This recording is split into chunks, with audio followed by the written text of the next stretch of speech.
There now, little one, you're safe. You have your mother's eyes. You have your mother's eyes. Give me 60 seconds with your daughter, Mr. Moretti, and I believe she will stop crying. At 2:14 in the morning, every person in Adrian Moretti's mansion turned toward the woman standing in the nursery doorway. 8-month-old Emma had been crying for nearly 4 hours. 2 experienced nannies had tried feeding her, changing her, rocking her, and pacing countless circles around the nursery. The family doctor had found no fever or sign of illness.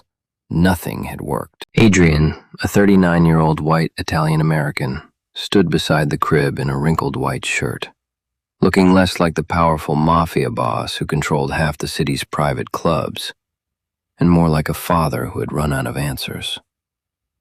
"Who are you?" he asked. "Nia Bennett. I started with the housekeeping staff yesterday."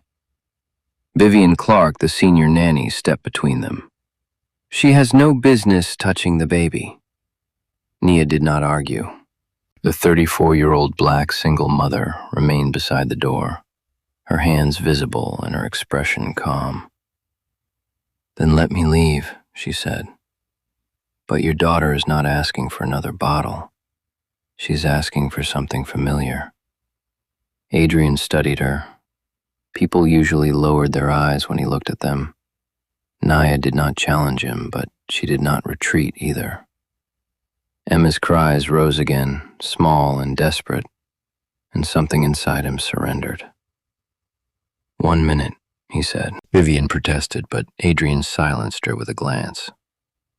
Nia washed her hands before approaching the crib.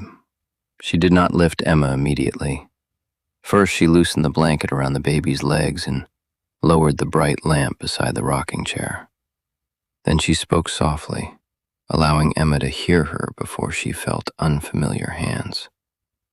"You are safe, little one. Nobody is rushing you." Emma continued crying when Nia lifted her, but Nia did not bounce her or pace the room. She held the baby upright against her chest, supported her head, and rested one steady hand between her tiny shoulder blades. Adrian watched from 6 feet away, counting every second. Nia began to hum. The melody was slow and simple, only 4 notes repeated beneath her breath. Emma's cries weakened into uneven hiccups. Her fingers released the fabric of Nia's uniform. 17 seconds after the first note, she became completely quiet. The silence felt impossible. Vivian stared as though she had witnessed something she could not explain. Nia continued humming until Emma's eyes closed, then lowered herself into the rocking chair without disturbing her. Adrian could not move. He knew that melody. Olivia had sung it throughout the final months of her pregnancy, usually behind closed doors whenever she believed no one was listening. Adrian had not heard it since the night before his wife died. Yet this woman who claimed she had entered his home only yesterday knew every note. Nia looked up and saw that his relief had already turned into suspicion. Adrian stepped closer, his voice quiet enough not to wake Emma. "How do you know my wife's song?"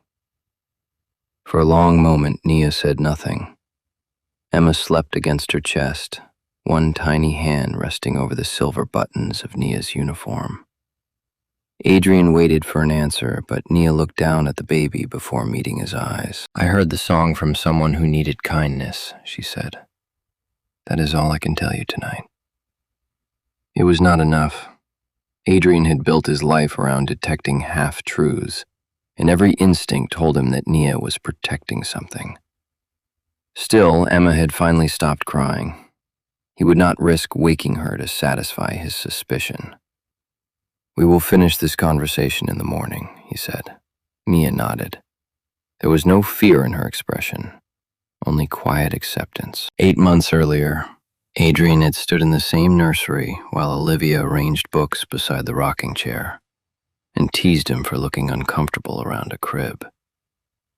She had believed that fatherhood would soften him. Instead, her death, after unexpected medical complications, had turned the room into a place he could barely enter.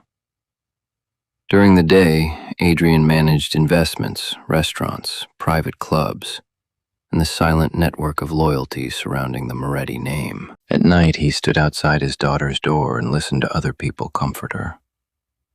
He had hired respected pediatric specialists, experienced nurses, and a staff large enough to handle every possible need. None of them could explain why Emma cried whenever the house became quiet. 3 weeks earlier, Vivian had requested another housekeeper after 2 employees resigned from the demanding schedule. The agency recommended Nia Bennett, a single mother with excellent references and a reputation for remaining calm under pressure. Adrian had approved the paperwork without reading more than her name. Staff members were numbers to him, necessary pieces in a home he no longer understood. Nia had arrived for orientation the previous morning, wearing an inexpensive navy coat and holding the hand of her 7-year-old son, Isaiah. Her regular overnight sitter had canceled unexpectedly, so she had asked permission for him to remain in the staff sitting room until school opened that morning. Vivian had objected, but Nia had offered to leave rather than break a household rule. After taking Isaiah to school, Nia arranged for a trusted neighbor to stay with him while she completed her first overnight shift.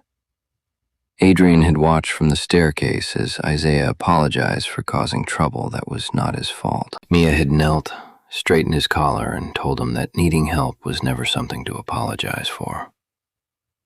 Adrian had remembered the sentence because no one had ever said anything like it to him. Now in the nursery, he watched Nia rise carefully from the rocking chair. She placed Emma in the crib and waited until the baby settled. Adrian turned toward the door, relieved to escape before grief closed around his chest again. Emma immediately stirred. Her face tightened and a frightened sound escaped her. Nia did not reach for her. Instead, she looked at Adrian. "Do not leave," she whispered. "She knows when you do." Adrian stopped with one hand on the door frame. Emma's eyes opened and searched the dim room. Nia stepped away from the crib, leaving the space beside it empty. "Speak to her," she said. "She has been waiting for your voice." Adrian had negotiated with men who measured every word. But standing beside his daughter's crib, he could not think of one thing to say. Emma's lower lip trembled as she stared at him. Nia remained several steps away, giving him room to decide whether he would stay. "Tell her something ordinary," she whispered. "A child does not care if the words are important. She only needs to know they belong to you." Adrian looked down at Emma and began describing the rain against the nursery windows. His voice sounded stiff, almost formal, but he continued. He told her the storm would pass before morning. He told her the maple trees would turn red in October, and that Olivia had chosen the largest one because she wanted Emma to see it from her bedroom. The baby's breathing slowed, her fingers opened, and curled around Adrian's thumb. He stood perfectly still. For the first time in months, Emma fell asleep while touching him. Nia quietly walked toward the door. "You knew that would happen," Adrian said. "I suspected it." "Why?" "Because she watches the door whenever you leave. Babies do not understand grief, Mr. Moretti, but they understand absence." Her words remained with him long after she disappeared down the hallway. By 7:30 that morning, Nia was already working in the breakfast room. She wrote down the time Emma had eaten, the brightness of the nursery lamp, the length of each crying spell, and every sound that seemed to calm her. Vivian found the notebook beside a stack of clean linens. "You were hired to clean this house," she said, "not to diagnose a child." Nia closed the notebook. "I am not diagnosing anyone. I am paying attention." Vivian reminded her that the Moretti family employed experts for that purpose. Nia did not argue, but she continued observing Emma from a respectful distance. Over the next 2 days, a pattern emerged. Emma became restless when the nursery fell completely silent. She relaxed when someone read aloud or hummed. Most strangely, she turned toward the hallway before Adrian entered, as though she recognized the low rhythm of his voice through the walls. Adrian noticed changes too. The crying spells became shorter whenever he remained nearby, yet he still found reasons to leave before Emma settled. On the third afternoon, he passed the staff sitting room and saw Nia beside Isaiah. The boy held a worn cloth bear with one loose arm. "We can buy another one when I get paid," Nia told him. But replacing something is not always the same as caring for it. She threaded a needle and repaired the bear while Isaiah watched. Adrian thought about the expensive toys filling Emma's nursery, most of them untouched. That evening, he entered the nursery during a business call. Emma was fussy in Vivian's arms, so Adrian ended the conversation and placed his phone beside the crib. A saved voice message accidentally began playing through the speaker. It was Adrian's own voice, recorded months earlier. Emma stopped crying. She turned toward the phone and reached for it with both hands. Nia saw the movement from the doorway, and all the color left her face. The message was ordinary, but she recognized the date. It had been recorded the night Olivia first told her the secret. Adrian noticed the change in Nia before the voice message finished playing. She had been calm through Emma's longest crying spells, Vivian's criticism, and every suspicious question he asked. Now she gripped the nursery door frame as if the date on his phone had pulled a memory from somewhere she had tried to bury. The recording contained nothing unusual. Adrian's voice explained that a meeting had run late and promised Olivia he would return before midnight. In the background, traffic moved along a wet Manhattan street. At the end, he added, "Play this for the baby if she starts kicking again.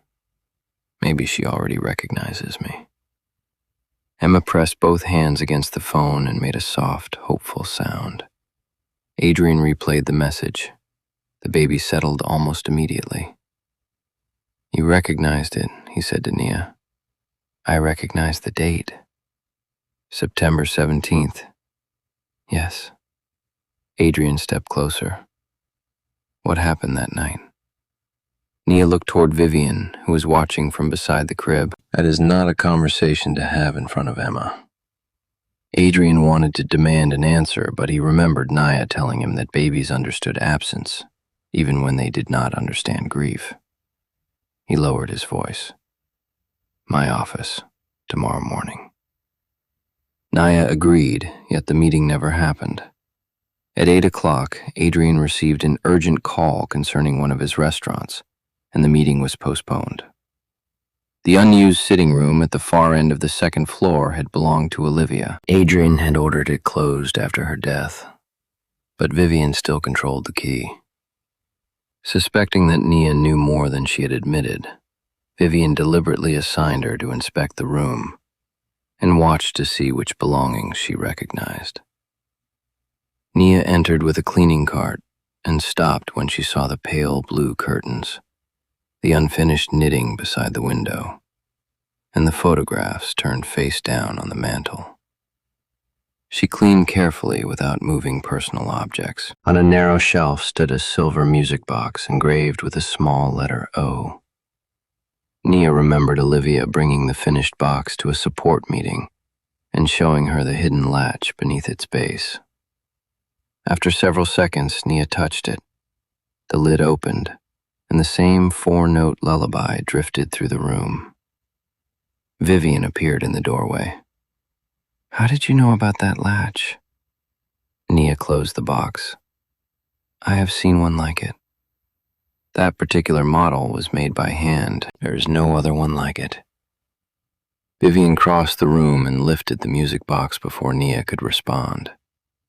A folded photograph slipped from a compartment beneath the velvet lining and landed on the rug.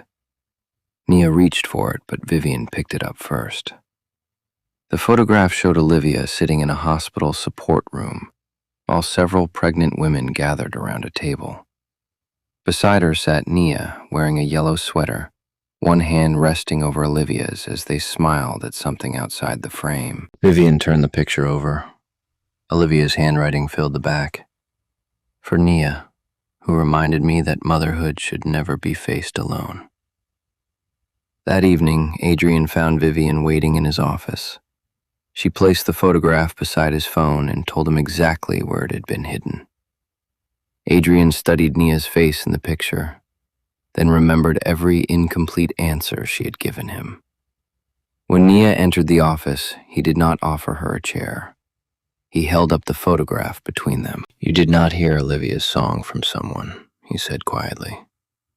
"You heard it from my wife." "Yes," Nia said. "I knew Olivia."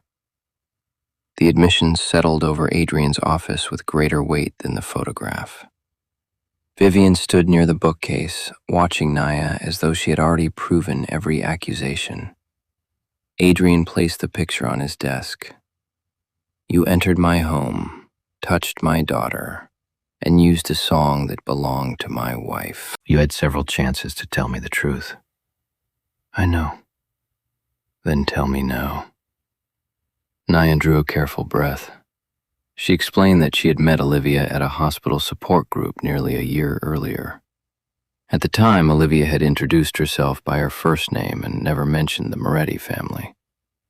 Nia had known her as an anxious, expectant mother who often arrived alone and stayed after meetings to help stack chairs. The agency had listed Nia's new employer under a property management company, so she had not realized whose mansion it was until she saw Emma.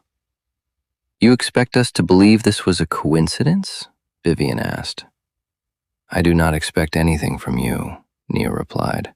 Adrian ignored Vivian and kept his eyes on Nia. "Why did you remain silent after you recognized my daughter?" "Because Olivia trusted me with something private, and I needed to be certain before I spoke." "Certain of what?" Nia glanced toward the open office door. Several staff members had gathered in the hallway, drawn by Vivian's earlier announcement that the new housekeeper had deceived the family. Their presence changed the room. Nia straightened her shoulders. "I will not turn Olivia's final months into entertainment for people who have already decided what I am." Vivian stepped forward. "No one is interested in entertainment. We are protecting this family from a woman who studied their grief and found a way inside." Nia's expression tightened, but she did not raise her voice. "I came here to clean a house and support my son. I helped a crying child because she needed help." "And the hidden photograph?" Adrian asked. "I did not hide it." "The song? I taught it to Olivia." "The date on my recording?" Nia paused. "She was with me that night." Adrian felt every quiet moment between them rearrange itself into a possible lie. He had begun trusting her because she asked for nothing, yet secrets had surrounded her from the moment she entered the nursery. Grief made suspicion easier than patience. "You should leave," he said. Nia looked at him for several seconds. "Is that an order from my employer or a judgment from Emma's father?" "Your employment ends tonight." Vivian showed the faint satisfaction of someone whose authority had been restored. Nia removed the household key from her pocket and placed it beside Olivia's photograph. She did not beg for her position or defend herself before the watching staff. Before leaving, she set her notebook on Adrian's desk. Every page recorded Emma's meals, sleeping patterns, favorite sounds, and reactions to her father's presence. There was not one reference to money or personal advantage. "Your daughter does not need me," Nia said. "She needs you to stop leaving whenever loving her becomes painful." An hour later, Nia walked through the front doors alone. As the doors closed, Emma's crying began upstairs. Emma cried through the night, and for the first time, Adrian did not stand outside the nursery. He remained beside the crib while Vivian tried every routine the household had used before Nia arrived. A fresh sleep sack made no difference. Dimming the nursery lights made no difference. The silver music box calmed Emma for less than a minute before her frightened cries returned. Adrian called Dr. Rachel Monroe shortly before 4 in the morning. She examined Emma, checked her temperature, breathing, ears, and stomach, then reviewed the results from her previous appointments. "She is physically healthy," Rachel said. Her routine changed suddenly, and the first calming pattern that had begun to work disappeared with it. Babies cannot explain that kind of disruption. They can only react to it.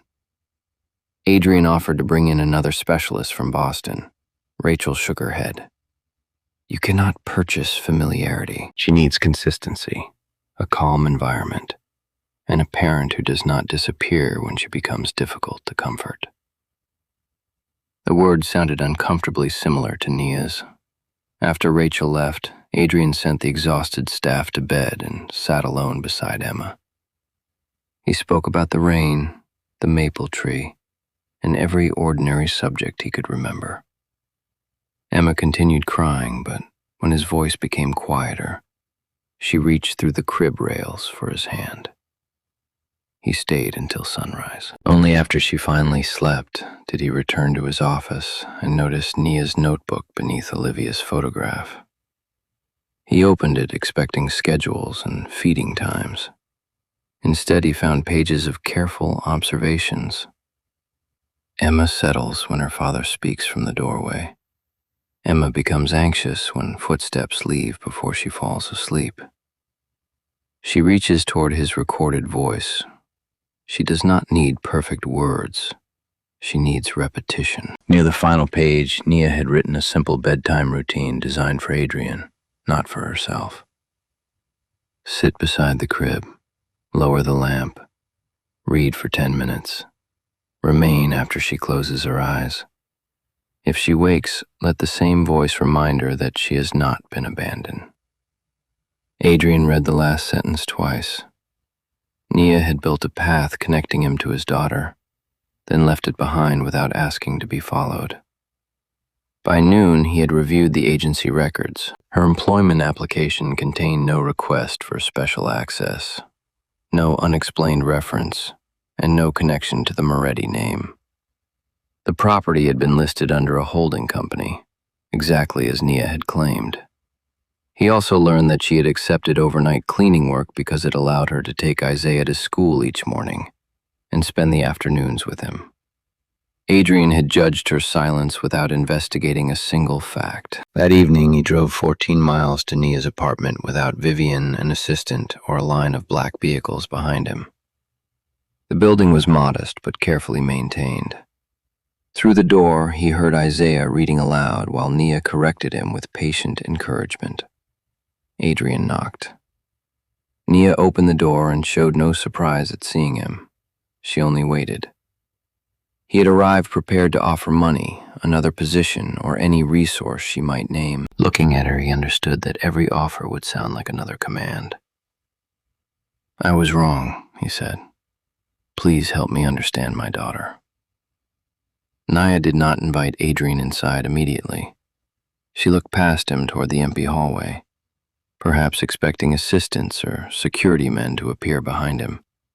When no one came, she stepped aside. "Isaiah, finish your reading in your room, please." The boy studied Adrian with quiet curiosity before gathering his book and repaired cloth bare. Adrian entered a small living room warmed by a table lamp and the smell of tomato soup. Family photographs covered one wall. Nothing in the apartment was expensive, yet every object appeared chosen, repaired, or protected by someone who cared. Nia remained standing. "I will explain what I know, but I am not returning to the mansion tonight." "I understand. Emma needs you, not another person she might lose." Adrian accepted the statement without defending himself. Nia sat across from him and began with the hospital support group. She had joined after raising Isaiah alone became more difficult than she had expected. Olivia arrived several months later, already pregnant with Emma and frightened by the isolation surrounding her marriage. She never identified Adrian as a mafia boss. She only described a husband who carried responsibility for everyone except himself, and who believed love was best demonstrated by providing things. She loved you, Nia said. She was also lonely. Adrian lowered his eyes. Nia explained that Olivia often played his voice messages during their meetings. Emma would move whenever Adrian spoke, and Olivia joked that the baby already knew which parent was giving orders. Nia taught Olivia the 4-note melody on an afternoon when both women were too tired for conversation. It had been the same lullaby Nia used when Isaiah was an infant. Olivia later placed the tune inside the silver music box and brought the finished box to one meeting, where she showed Nia the hidden compartment beneath its lining. That was why Emma responded to it, Nia said. The melody was familiar before she was born. Adrian asked why Nia had never contacted him after Olivia died. She rose, crossed to a narrow cabinet, and returned with a white box secured by a faded blue ribbon. Inside were 3 unopened letters addressed to the Moretti family office. Each envelope bore a family office security label reading, "Return to sender." Beneath them rested a small digital recorder and a card in Olivia's handwriting. "I tried," Nia said. "Your household office treated the letters as fraudulent because my name was not on an approved contact list." Adrian recognized the initials of the employee who had processed them. That employee reported directly to Vivian. Nia had learned Olivia's full name only from the return information on the package containing the recorder, which listed a family office rather than the mansion. She had mailed her letters to that office.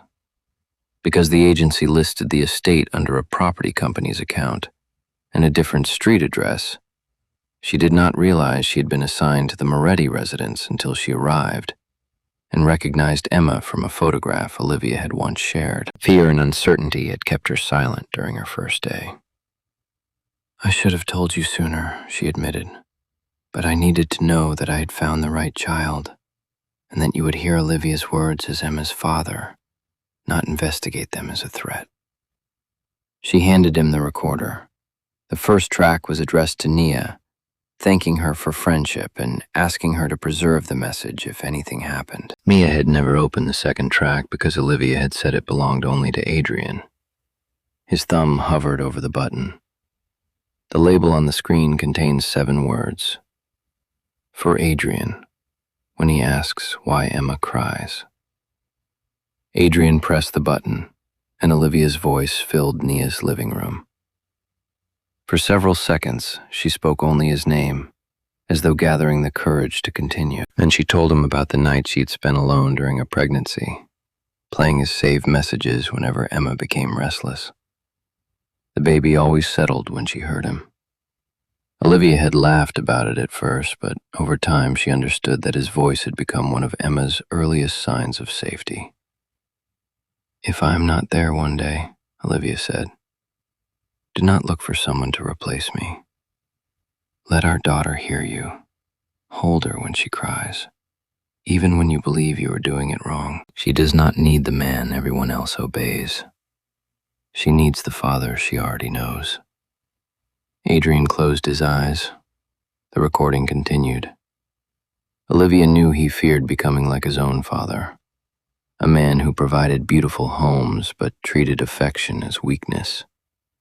She knew Adrian responded to fear by working longer hours and building higher walls. Her final request was not that he protect Emma from every hardship. It was that he remain emotionally present when protection was impossible. "Nia taught me that children remember how we make them feel before they understand our words," Olivia said. "If she ever brings you this message, listen to her. Then stop standing outside the door." The recording ended. No one spoke. Nia did not reach across the table or offer Adrian easy comfort. She understood that grief sometimes required silence. After several minutes, Adrian looked at the returned letters and asked, "Did Olivia know she might die?" "She knew there were medical risks," Nia answered. She prepared because she was a mother, not because she had stopped hoping. Adrian carefully replaced the recorder in its box.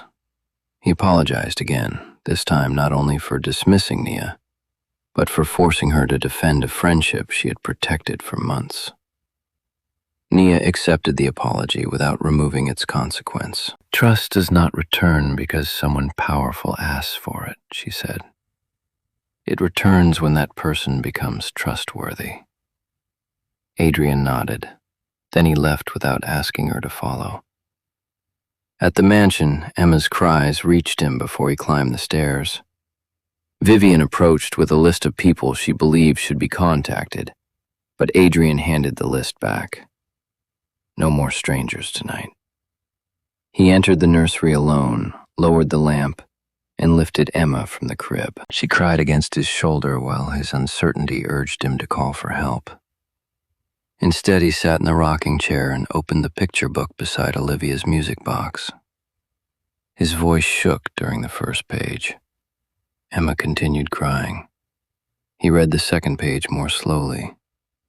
By the fourth, her breathing began to match the rhythm of his words. Adrian told her about the maple tree, the rain, and the mother who had loved her enough to leave a path home. Emma curled one hand against his shirt. Merely 20 minutes later, she fell asleep on his chest. Adrian remained in the chair long after the nursery became quiet. For the first time since Olivia's death, the silence did not feel empty. It felt like an answer. Emma had never been waiting for a perfect father. She'd only been waiting for him to stay.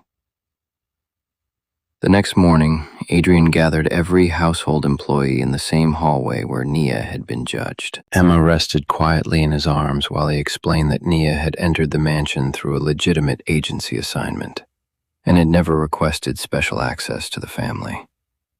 He admitted that he had allowed suspicion to become a verdict because accepting a lie had been easier than confronting his grief. Then he placed Olivia's 3 returned letters on the table. The household records confirmed that Vivian had instructed the office to reject them without investigation, and had later encouraged the staff to view Nia as an opportunist. Vivian defended her choices as protection, but Adrian no longer confused control with care. He removed her from the household for dishonesty and for humiliating an innocent woman. Nia was not present to witness it, and she never asked for revenge. Adrian visited her apartment again that afternoon, carrying only her corrected personnel record and the wages she was legally owed. He had removed the false dismissal so it could not damage her future. "Your position is available if you want it," he said. Nia shook her head. "I cannot return as though nothing happened." Adrian accepted her decision. Nia planned to complete a postpartum doula certification program, something she had postponed while raising Isaiah alone. She did not want a mansion or a generous reward. She wanted work that respected the knowledge she had earned through experience. Adrian began proving his change without expecting her to watch. 3 months later, Emma developed an ordinary winter fever on the night of an important meeting. Adrian delegated the meeting, called Dr. Rachel, and stayed beside his daughter until morning, without asking Nia to come or expecting her praise. He handled Emma's bedtime routine every night, attended pediatric appointments, and learned the difference between providing for his daughter and knowing her. He transferred daily control of his restaurants and clubs to qualified managers, began a careful legal transition away from the operations he would never want Emma to inherit, and spent ordinary mornings making bottles, reading picture books, and walking beneath the maple tree Olivia had chosen. He also created fair grievance procedures and dependable child care support for every household employee, not only the woman he had wronged. 6 months passed before Nia agreed to have dinner with him. By then, she had completed her certification and begun working independently with families adjusting to life after childbirth. She was no longer his employee, and Adrian never used Emma's attachment to pressure her. Their relationship grew through shared meals, patient conversations, and the quiet understanding that neither person was responsible for repairing the other. Isaiah became protective of Emma, who laughed whenever he held up his repaired cloth bear. Adrian learned that affection did not weaken authority.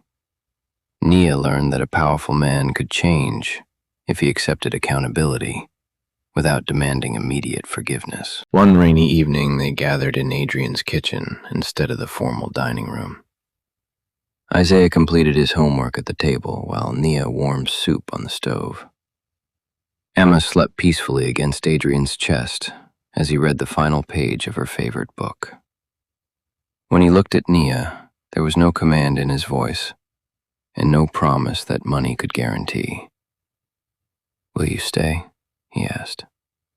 Nia glanced at the sleeping baby, then at the man who had finally learned to remain inside the room. Her smile was warm but measured. "For dinner, yes," she said. "Tomorrow, you continue proving it." Adrian smiled and pulled out a chair for her. Outside, rain touched the windows. Inside, Emma did not cry. She was surrounded by voices that stayed.